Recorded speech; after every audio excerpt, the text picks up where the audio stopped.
सभा में कल कई अहम बिल पास हुए, जिसके बारे में हरियाणा विधानसभा डिप्टी स्पीकर रणबीर सिंह गंगवा ने Ambala cantt PWD rest house में पहुंचकर प्रेस कॉन्फ्रेंस की, जिसमें हरियाणा पंचायती राज में महिलाओं को 50% आरक्षण व बीसीए के लोगों को 8% के आरक्षण का प्रावधान रखा गया है। उन्होंने कहा कि बीसीए के लोगों की पिछले लंबे समय से चली आ रही इस मांग को आखिरी जामा पहनाया गया। उसके साथ ही उन्होंने कहा कि हरियाणा के युवाओं को भी हरियाणा के प्राइवेट सेक्टर में 75% नौकरी देने का बिल भी पास किया गया है। इससे हरियाणा के युवकों को रोजगार में काफी फायदा होगा। आजाद टीवी न्यूज के लिए अंबाला से हरजीत सिंह की रिपोर्ट।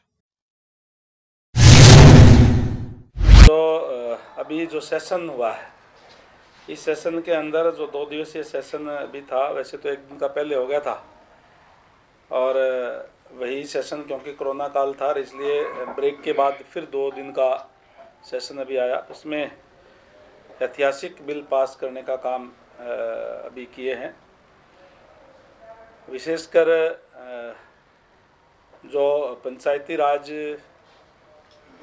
एक्ट में अमेंडमेंट करके जहां महिलाओं को 50% हिस्सेदारी देने का काम किया है, बेटी बचाओ बेटी पढ़ाओ का नारा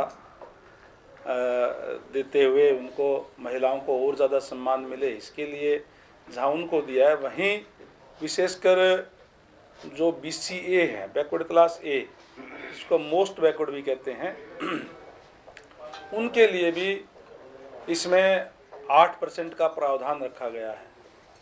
ये बहुत बड़ी बात है, खासकर जो बैकवर्ड क्लास के लोग हैं, बीसीए के लोग हैं, उनकी बहुत लंबे पुराने समय से मांग थी।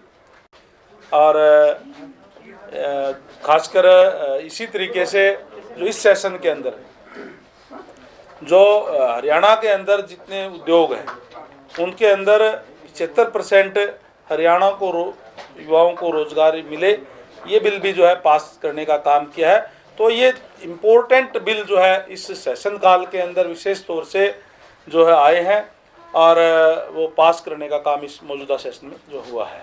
और जहां विपक्ष इस बात को भ्रमित करने का प्रयास कर रहे थे कि कृषि के जो 3 जो विधेयक हैं ये किसानों के अहित में है, और इसके लिए जहां जो विपक्ष के लोग थे उन्होंने चर्चा की बात की, तो माननीय मुख्यमंत्री महोदय ने कहा कि हम धन्यवाद प्रस्ताव लेकर के आते हैं कि माननीय हमारे जो आदरणीय नरेंद्र भाई मोदी जी के नेतृत्व में जो सेंट्रल गवर्नमेंट है, उसने जो 3 अध्यादेश जो पास किए हैं, जो किसानों के आय को दुगुनी करने के लिए एक जो है पहला कदम उठाने का काम किया है। इससे किसानों को और ज़्यादा बेनिफिट मिलेगा। लेकिन जो कांग्रेस के लोग जो भ्रमित कर रहे थे, उनको कहा था चर्चा की बात आई कि आप बताइए किसी क्या नुकसान है, आप इस पर खुल करके चर्चा करिए।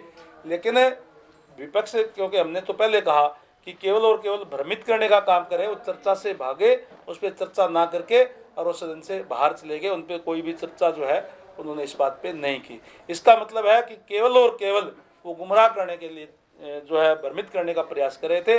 उनके पास इन बिलों पे कहने के लिए कुछ भी नहीं था। तो इस तरीके का जो दृश्य है वो भी कल विधानसभा के अंदर देखने को मिला। आम तौर पे विपक्ष जो है वो तो हमेशा ये मांग करता है कि चर्चा की जाए और सरकार कहीं न कहीं भागती है। लेकिन कल ऐसा था कि क्योंकि ये बिल किसानों के हित में है, इसलिए सरकार ने कहा कि हाँ आइए आप चर्चा करिए। लेकिन विपक्ष के लोग कहीं टिक नहीं सके, वो चर्चा ना करके सदन से बाहर जाने का काम उन्होंने जो किया।